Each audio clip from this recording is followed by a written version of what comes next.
Dear students, আমরা আজকে মূলত জৈব রসায়নের বিভিন্ন বোর্ডের এমসিকিউ নিয়ে আলোচনা করব। কারণ সামনে তোমাদের যে পরীক্ষা, সেখানে জৈব রসায়নের এমসিকিউটা খুব ইম্পর্টেন্ট। কারণ আমাদের অনেক সময় জৈব রসায়নে এমন হয় যে এমসিকিউ হয়তো 25টার মধ্যে 10 থেকে 12টা পর্যন্ত কোশ্চেন দিতে পারে। যদি এটার ব্যতিক্রমও হয়, কোনো সময় 6, 7টা, 8টা, 9টা এরকমও থাকে। তো এই ক্ষেত্রে আমি প্রথমেই স্টার্ট করব একদম শেষ দিকে, আমি বরিশাল বোর্ড 2025 থেকে। তোমরা একটু মনোযোগ দিয়ে দেখবে যে কোন প্রশ্নের আনসার আমরা কিভাবে তৈরি করব। বরিশাল 2025। তোমার এখানে হয়তো ক্রিটিক্যাল প্রশ্ন যেগুলো আছে সেক্ষেত্রে আমি হয়তো পারতপক্ষে অ্যাভয়েড করব, কারণ এই মুহূর্তে আমার যে জিনিসগুলো তা মানে বেশি ইম্পর্টেন্ট বা খুব ইজিলি বোঝা যায়, সেগুলো নিয়ে আলোচনা করব। দেখো, প্রথমেই আমাদের এখানে যে প্রশ্নটা আছে বরিশাল বোর্ড 2025-এ, আমার 2 নম্বর কোশ্চেনটা তোমাদের হয়তো বই থেকে দেখলে 2 নম্বর কোশ্চেন তোমাদের 2 নম্বর কোশ্চেনের সাথে নাও মিলতে পারে, কারণ সেটের একটা ব্যাপার আছে, তুমি যে বই ফলো করতেছো। কোন ক্ষেত্রে SN2 বিক্রিয়া সবচেয়ে দ্রুত ঘটে? আমাদের SN2 মিনিং হচ্ছে এই বাইমলিকুলার নিউক্লিওফিলিক সাবস্টিটিউশন রিঅ্যাকশন বা দ্বি আণবিক প্রতিস্থাপন বিক্রিয়া। তো এখানে দ্বি আণবিক প্রতিস্থাপন বিক্রিয়ার ক্ষেত্রে আমাদের একটা জিনিস মাথায় রাখতে হবে, এখানে আমাদের মিথাইল ক্লোরাইডের এটা মানে সবচেয়ে বেশি দেয়, তারপর 1 ডিগ্রি অ্যালকালহাইড, তারপরে 2 ডিগ্রি এবং তারপরে 3 ডিগ্রি। তো আমাদের এখানে আনসার যেটা আছে, প্রথমে আছে মিথাইল ক্লোরাইড, তারপরে ইথাইল ক্লোরাইড, তারপরে মিথাইল আয়োডাইড, আর এরপরে CH3 অর্থাৎ আমার এখানে তাহলে আনসার যেটা হবে সেটা হবে মিথাইল ক্লোরাইড। তাহলে এই যৌগটা সহজে আমার এই প্রতিস্থাপন বিক্রিয়াটা দিবে। তাহলে আনসার পেয়ে গেলাম আমরা মিথাইল ক্লোরাইড। এখন এরপরে আমরা যে প্রশ্নের আনসার করব সেটা হচ্ছে আমার দ্বিতীয় যে প্রশ্নটা, সেটা একটু ক্রিটিক্যাল আছে। আমার এখানে প্রশ্নটা হচ্ছে 7 এবং 8 নম্বর কোশ্চেন।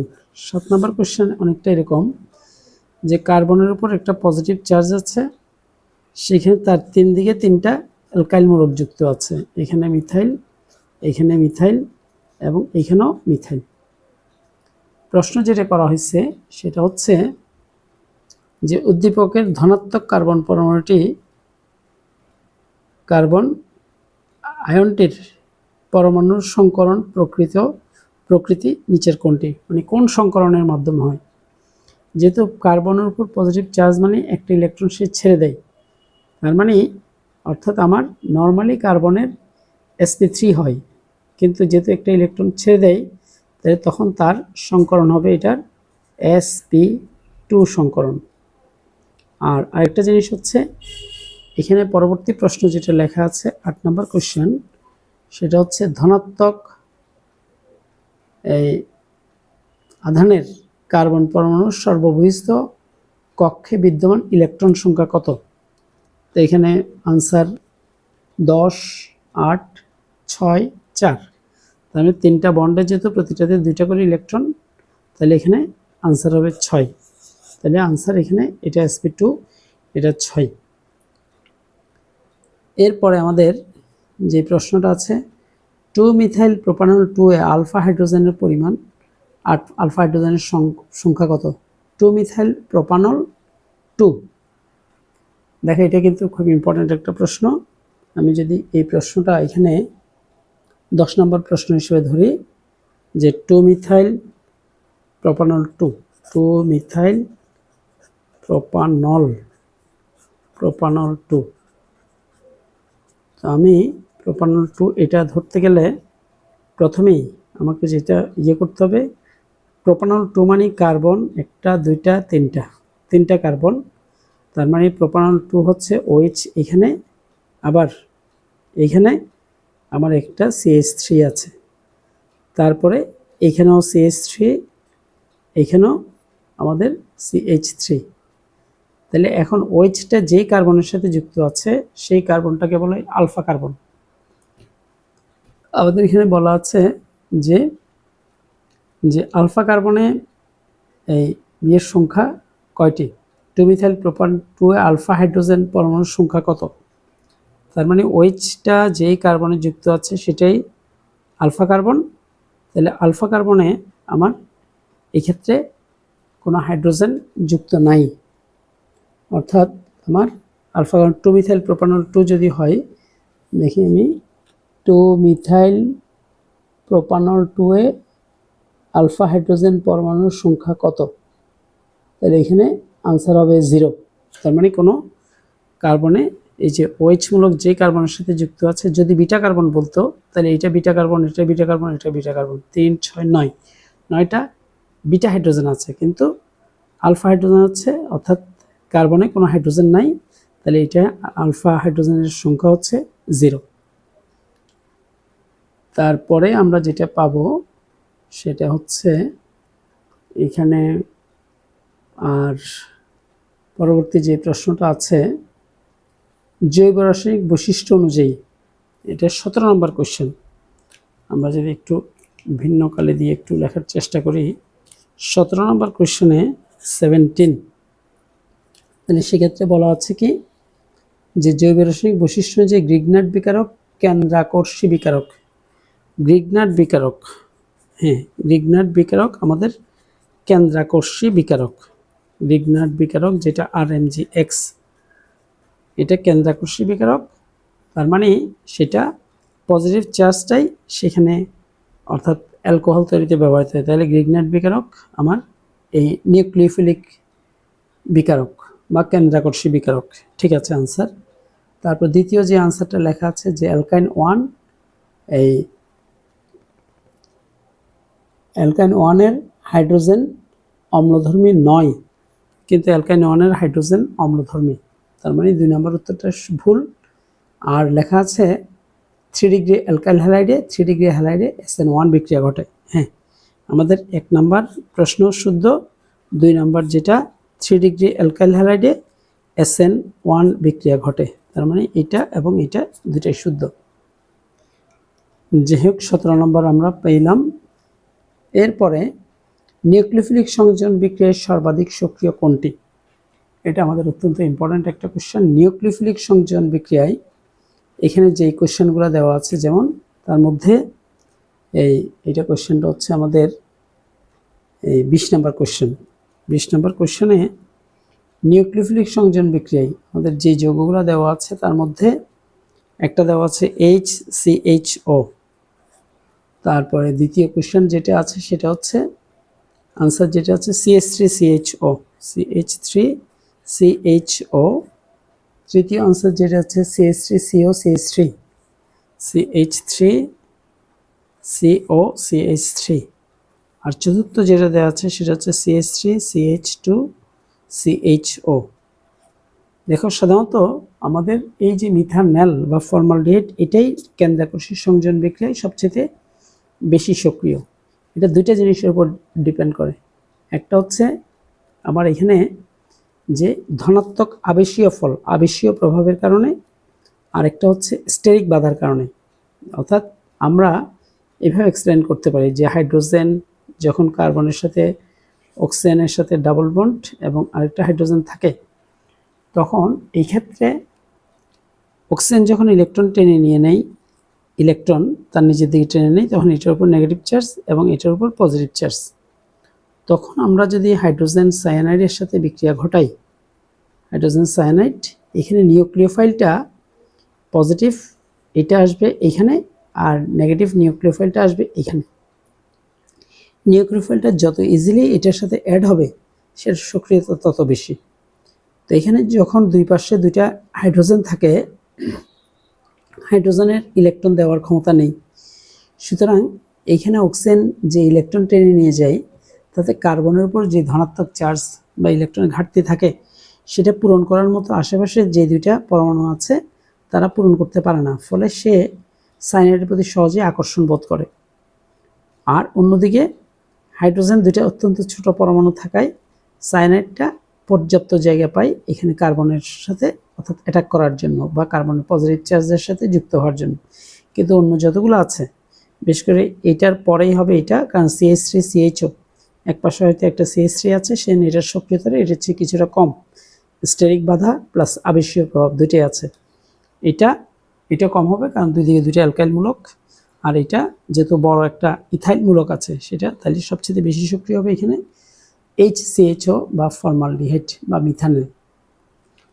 তাহলে আমরা ইতিমধ্যে যে প্রশ্নগুলোর আনসার জানলাম সেটা একটু বারে বারে চোখ বুলাই লিখতে হবে।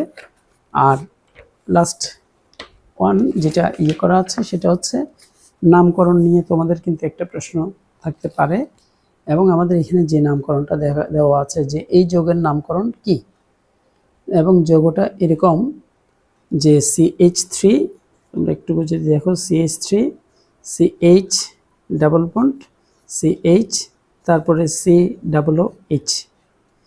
তো আমার এখানে নাম এই বিভিন্ন নাম দেওয়া আছে যে বিউট 2 ইন ওয়িক অ্যাসিড 1 বিউটানোয়িক অ্যাসিড, তারপরে বিউট 2 ইন ওয়িক অ্যাসিড, তারপরে আছে বিউটিনোয়িক 2 অ্যাসিড।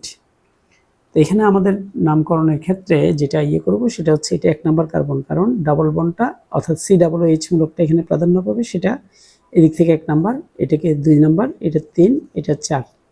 তাহলে বিউট 2 ইন, কারণ টোটাল কার্বনের সংখ্যা 4টা বলে এটা বিউটানোয়িক অ্যাসিড, কিন্তু যেহেতু ডাবল বন্ড আছে সেজন্য এটা বিউট 2 ইন ওয়িক অ্যাসিড। অর্থাৎ আমরা নামকরণটা এইভাবে লিখতে পারি বিউট 2 ইন ওয়িক অ্যাসিড, ওয়িক অ্যাসিড। তাহলে এটা হবে এটার আনসার। তাহলে আমরা একটা বোর্ড শেষ করলাম, এরপরে আমরা চলে যাব পরবর্তী বোর্ডে। যদিও এখানে আরেকটা কোশ্চেন আছে, সেই কোশ্চেনটাতে দেওয়া আছে ফরমালিন যাতে পলিমার তৈরি করতে না পারে সেই জন্য এই মিশ্রিত পদার্থটি হলো, মানে কোন পদার্থটাকে মিশ্রিত করা হয় ফরমালিন যাতে মানে পলিমার তৈরি করতে না পারে, এটার আনসার হচ্ছে ফরমালিনের সাথে আমার অ্যালকোহল মিশ্রিত করলে সেটা তখন আর সেটা পলিমার তৈরিতে বাধা দেয়। তাহলে আনসার হবে আমাদের অ্যালকোহল। তাহলে আমরা একটা বোর্ড শেষ করলাম, একটা বোর্ডে শেষ করতে যতটুকু সময় লেগেছে আমি পরবর্তী বোর্ডে চলে যাব। আমার বরিশাল বোর্ডের পরেই যেটা আসতেছে সেটা হচ্ছে, আমরা একটু দেখি বোর্ড নাম্বার, এরপরে যশোর বোর্ড 2025। আমি যদি একটু লিখি তাহলে তোমাদের জন্য একটু সুবিধা হবে। এরপরের যে প্রশ্নটা সেটা হচ্ছে যশোর বোর্ড 2025, যশোর 25। দেখো তোমরা যদি হয়, আমি যেই গাইড বা যেই ইয়েটা থেকে প্রশ্নটা পড়তেছি সেটা হচ্ছে আমার পাঞ্জেরির একটা স্পেশাল সাপ্লিমেন্ট, তার মানে সেখানে প্রশ্ন এইভাবে সাজানো আছে, তাহলে ওই হিসেবে তোমরা প্রশ্নগুলো পেতে পারো।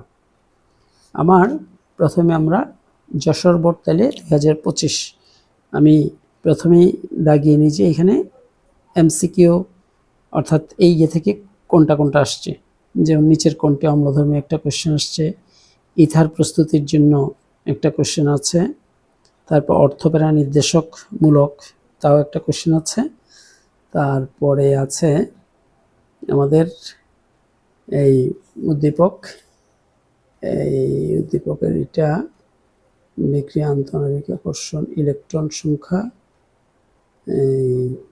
না এখানে নাই, অ্যাসিড বিক্রিয়াকালে কোনটি অনুবন্ধে অম্লক্ষার নাই, তারপর এই যে CH3COR প্লাস H2O, আমার এখানে কোশ্চেনটা আছে এই HCl এর প্রভাবে যদি আমি বিক্রিয়া করি তাহলে সেক্ষেত্রে ইম্পর্টেন্ট একটা কোশ্চেন, এই CO মূলকের কার্বন পরমাণুতে কোন সংকরায়ন ঘটে সেটা একটা ইম্পর্টেন্ট কোশ্চেন। তারপরে আছে আমাদের কোনটি শনাক্তকরণের উপর DNPH ব্যবহৃত হয়, ইম্পর্টেন্ট জিনিস। তারপর নিচের কোনটি সিলভার দর্পণ পরীক্ষা দেয়, তাও ইম্পর্টেন্ট। তারপরে এখানে জৈব রসায়ন থেকে সম্ভবত আর কোশ্চেন নাই। তার মানে এখানে আমার যশোর বোর্ড 2025 যেটা দেখতে পাচ্ছি 1 2 3 4 5 6 7 7টা কোশ্চেন আমার জৈব রসায়ন থেকে এসছে। তো তখন দেখো আমার নিচের কোনটি অম্লধর্মী। তার মানে অম্লধর্মী কথাটা চিন্তা করতে গেলে আমাদের প্রথমেই যেটা করতে হবে যে অ্যালকাইন 1 বা ইথাইন এটা কিন্তু অম্লধর্মী। অ্যালকাইন 1 অম্লধর্মী যৌগ। আমার প্রথমে যে যৌগটা এখানে লেখা আছে CH3 ট্রিপল বন্ড CH3 মানে বিউটাইন 2।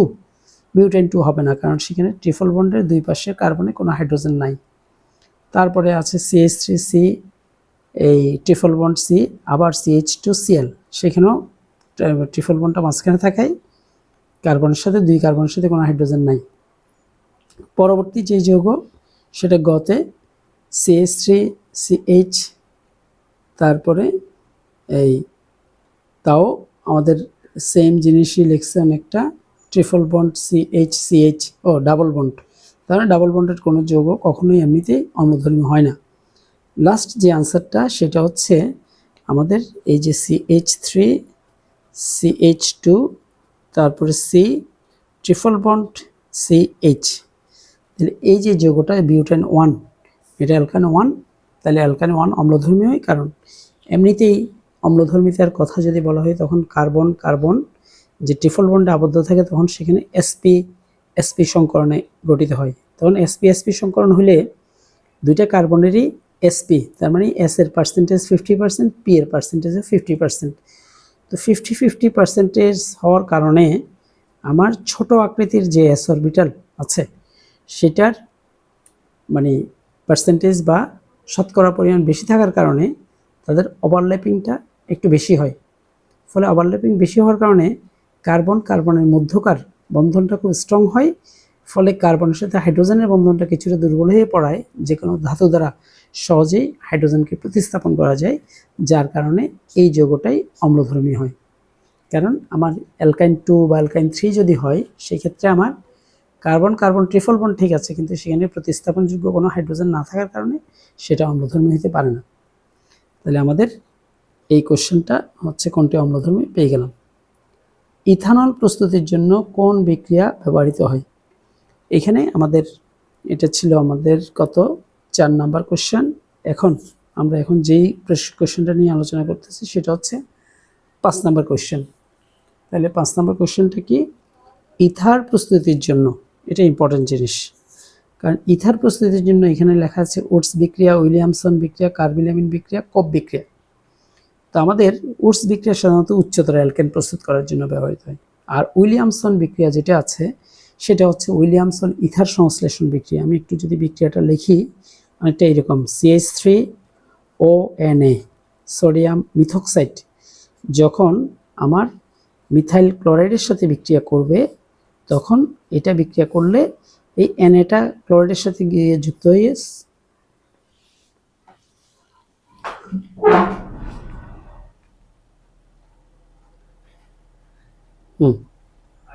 মিথাইল ক্লোরাইডের সাথে যুক্ত হয়ে আমার যেই যৌগটা তৈরি করবে সেটা হচ্ছে CH3O CH3 plus NaCl sodium chloride.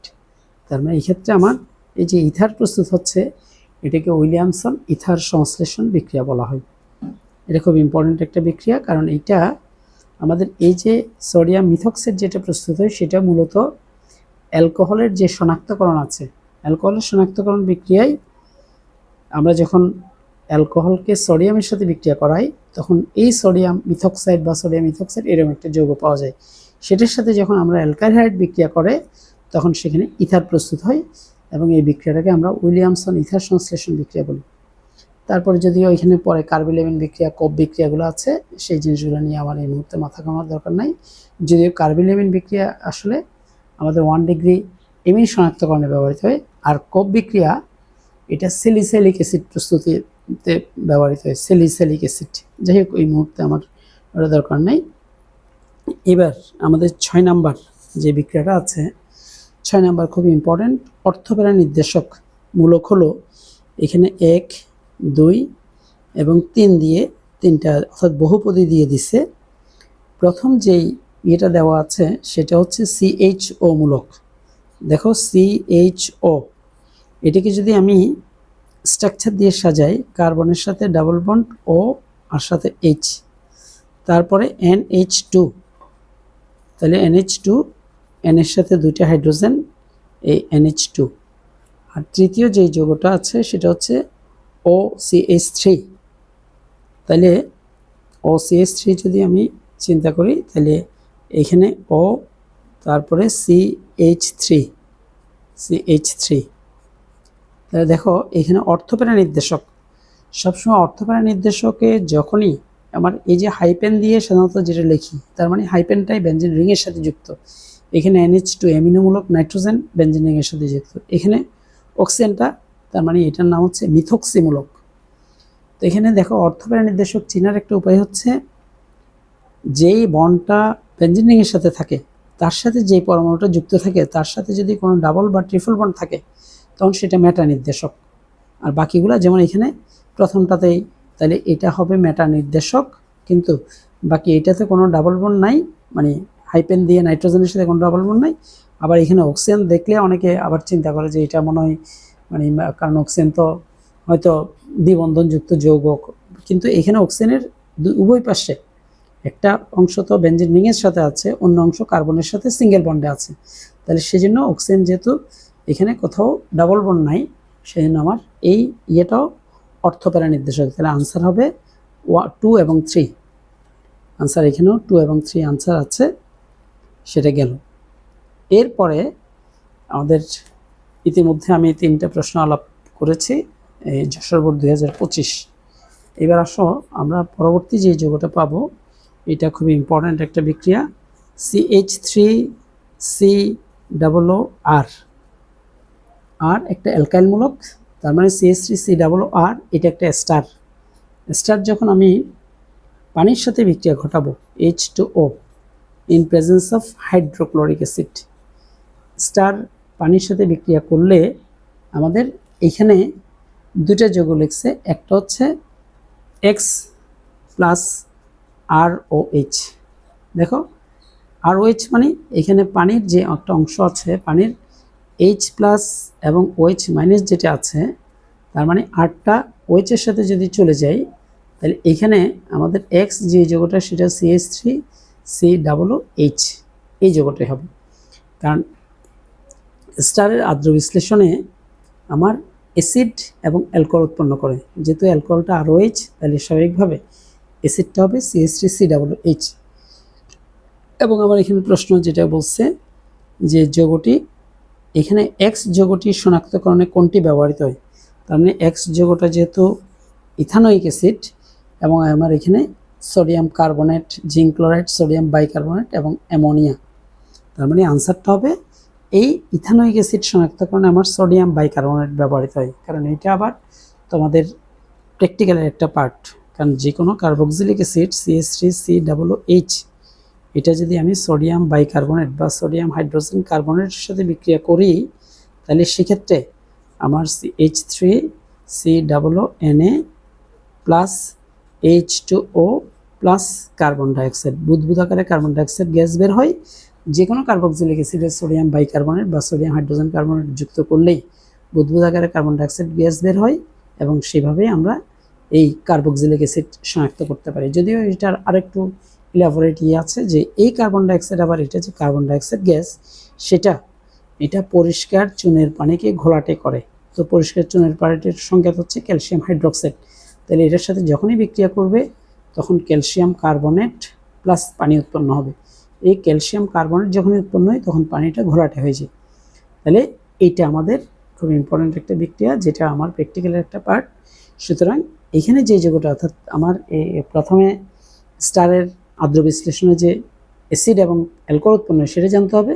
তারপর এটা অ্যাসিড শনাক্তকরণে আমার অ্যাসিড শনাক্তকরণ আরও বিক্রিয়া আছে, যেমন অ্যাসিড শনাক্তকরণ নর্মালি আমরা যে কোনো কার্বক্সিলিক অ্যাসিড, লিটমাস পেপারকে সেটা অ্যাসিড নীল লিটমাসকে লাল করে, সেটা একটা শনাক্তকরণ। তবে সেটা তো অ্যাসিড আরও অনেক অ্যাসিড হতে পারে, কিন্তু আমার স্পেসিফিক কার্বক্সিলিক অ্যাসিডের শনাক্তকরণ বিক্রিয়া হচ্ছে সোডিয়াম বাইকার্বনেটের সাথে অ্যাসিড বিক্রিয়া করে বুদবুদ আকারে কার্বন ডাইঅক্সাইড গ্যাস বের হয়, সেই কার্বন ডাইঅক্সাইড গ্যাসটা পরিষ্কার চুনের পানিকে ঘোলাটে করে। অ্যানাদার কোশ্চেন গেল। এরপরে আমাদের CO মূলকের কার্বন পরমাণুতে কোন সংকরণ ঘটে? আমার এখানে লেখা আছে কার্বন যখন কার্বনের সাথে অক্সিজেন ডাবল বন্ডে থাকে তারপরে এখানে CO, তার মানে CO মূলকের কার্বন পরমাণুতে আমরা যখনই ডাবল বন্ড থাকে তখনই চিন্তা করব যে ডাবল বন্ডের একটা বন্ড তৈরি করার জন্য কার্বনের একটা PZ অরবিটাল ব্যবহৃত হয়। তাহলে একটা PZ অরবিটাল যদি ব্যবহৃত হয়ে যায় তাহলে এখানে কার্বনের সংকরণ হবে sp2, কারণ তখন PZ একটা অক্সিজেনের সাথে শেয়ার করে অর্থাৎ পাই বন্ধন তৈরি করবে, তাহলে আর বাকি থাকবে sp2 এবং আনসার হচ্ছে আমাদের এখানে sp2। তারপরে যেটা আছে যে নিচের কোনটি সিলভার দর্পণ পরীক্ষা দেয়। আমার প্রথম যৌগ লেখা আছে সিলভার দর্পণ পরীক্ষার জন্য কিটোন CH3CO CH3, না কিটোন দেয় না। তারপরে যে যৌগটা লেখা আছে HCOOH, মানে কি এটাও টলারেন্ট বিকারক পরীক্ষা দেয় না বা সিলভার দর্পণ পরীক্ষা দেয় না মনে করে হয়তো এটা বাদ দিবে, কারণ কার্বক্সিলিক অ্যাসিড এমন একটা যৌগ, আমি যদি এটাকে স্ট্রাকচার দিয়ে লিখি কার্বনের সাথে অক্সিজেনটা ডাবল বন্ডে এবং OH, এটা যদিও কার্বক্সিলিক অ্যাসিড সাধারণত আমরা জানি যে এই টলারেন্ট বিকারক পরীক্ষা সাধারণত অ্যালডিহাইড দেয়, সকল অ্যালডিহাইড, কিন্তু এটা লাস্টের যে অংশটা আছে HCOOH সেখানে অনেকটা অ্যালডিহাইডের মতো গঠন থাকার কারণে এটা আমার সিলভার দর্পণ পরীক্ষা দেয়। কারণ বাকি আরও যে দুটো আনসার আছে আমাদের সেখানে একটা হচ্ছে CH3CH3 অ্যালকেন দেয় না, আর একটা হচ্ছে CH3OCH3। তো আমার CH3OCH3 যদি হয় তাহলে সেটাও কিন্তু এটা ইথার সিলভার দর্পণ পরীক্ষা দেবে না।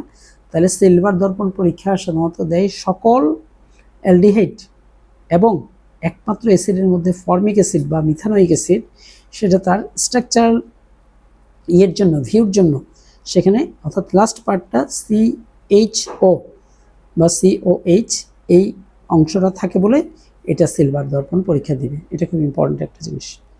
তারপর লেখা আছে নিচের কোনটির শনাক্তকরণে 2,4-DNP ব্যবহৃত হয়। এখানে লেখা আছে প্রথমে কার্বক্সিলিক অ্যাসিড হবে না, তারপরে দ্বিতীয়তে লেখা আছে CH3CHOH CH3, সেটা একটা অ্যালকোহল হবে না।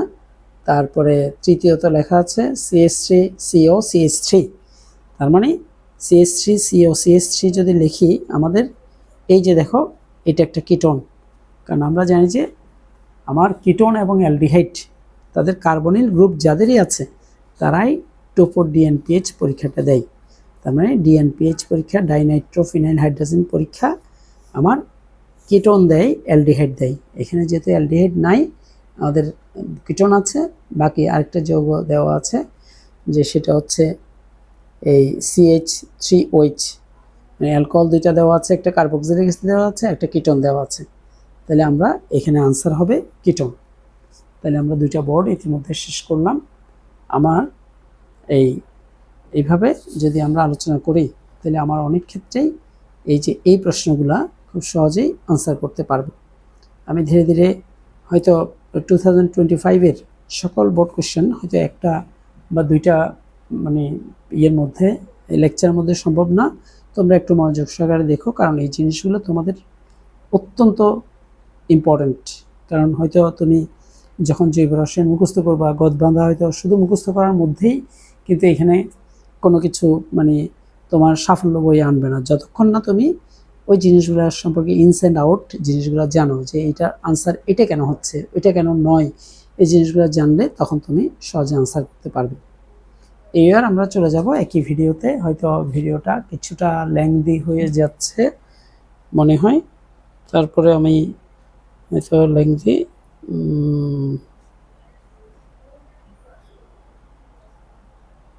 ঠিক আছে, আমি আপাতত এই মুহূর্তে এতটুকুতে শেষ করি।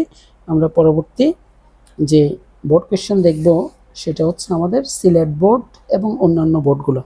তাহলে আমাদের এতটুকুই থাকলো। বেস্ট অফ লাক, সবাই ভালো থেকো, খুদা হাফেজ।